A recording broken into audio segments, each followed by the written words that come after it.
안녕하세요. 뉴저지 부동산 쌤 리얼터 리처드 최입니다.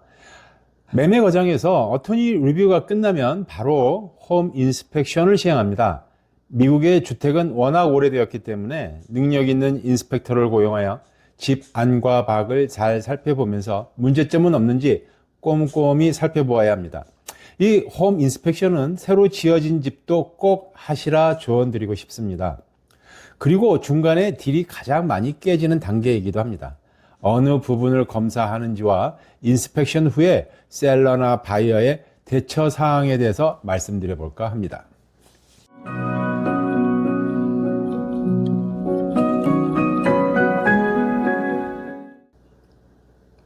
인스펙터가 검사하는 항목은 거의 200에서 300가지 정도가 됩니다.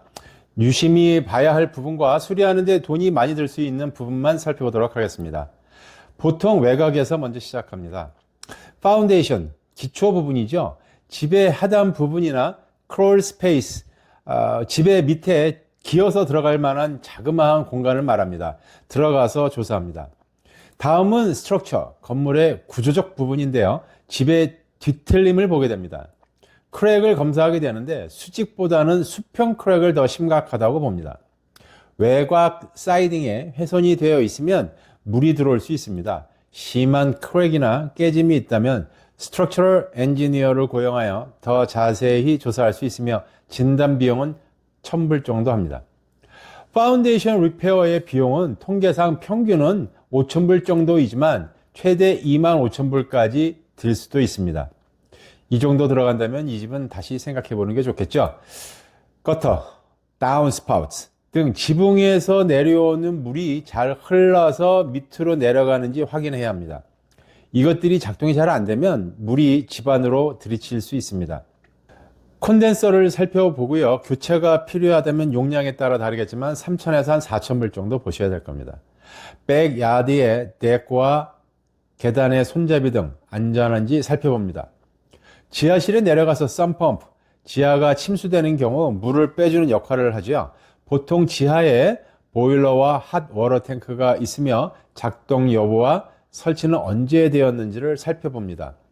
보일러 교체는 약 $4,000에서 $5,000 정도, 핫 워터 탱크는 50갤런은 약 $800 정도 합니다.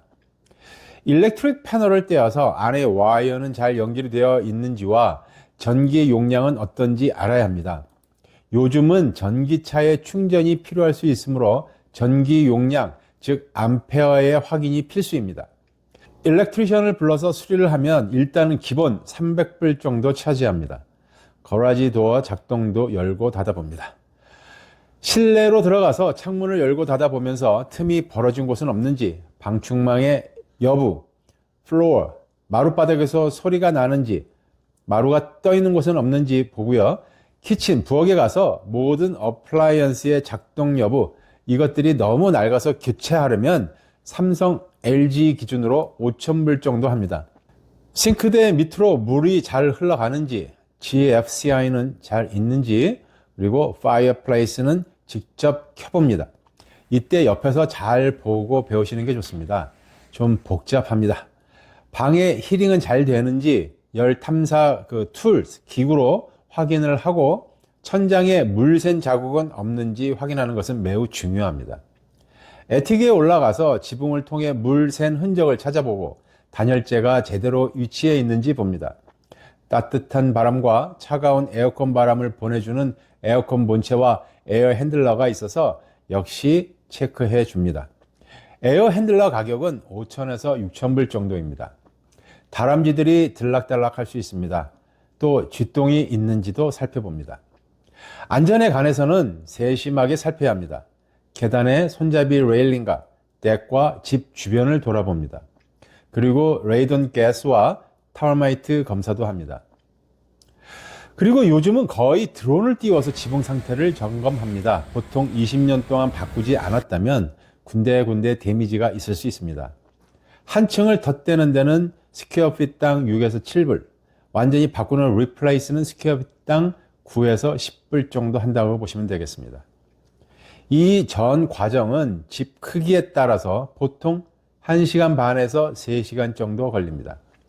검사 중에 바이어는 인스펙터를 따라다니면서 설명도 들어보고 궁금한 점을 물어보셔도 됩니다. 내 가족이 살 집에 대해서 전반적으로 알아볼 수 있는 좋은 기회이기도 합니다. 그 외에 추가적으로 원할 경우 할 수 있는 검사는 땅 밑에 오일 탱크를 탐지하는 스위핑도 요청할 수 있고요. 수어 라인, 그리고 septic 시스템 정화 조적, 그리고 레드 페인트, 납성분 페인트죠. 그 다음에 아스베스토스, 성면, 침리 등이 있으면 이것들은 추가 요금이 부과가 됩니다. 인스펙션이 끝나면 리얼터에게는 이제 긴장의 시간이 시작됩니다. 새 집이 아닌 이상 미국 집에는 문제가 없을 수 없습니다. 다음 날쯤 리포트가 모두에게 전달이 됩니다. 레드 컬러로 표시되어 있는 부분은 시리어스하다고 판단이 되는 부분입니다. 문제가 발생되었을 시 대처 방법으로는 바이어인 경우 통상적으로 심각한 지적사항에 대해서는 수리를 요청하거나 또는 모든 문제점을 바이어가 감수하는 대신에 금액으로 크레딧을 받기도 합니다. 크레딧 금액은 사소한 것보다는 위에 제가 언급한 큰 부분들의 가격을 고려하되 마켓의 상황에 따라 대처 방법이 다르게 됩니다. 요즘 같은 셀러 마켓인 경우 바이어는 웬만한 문제는 감수할 수밖에 없습니다.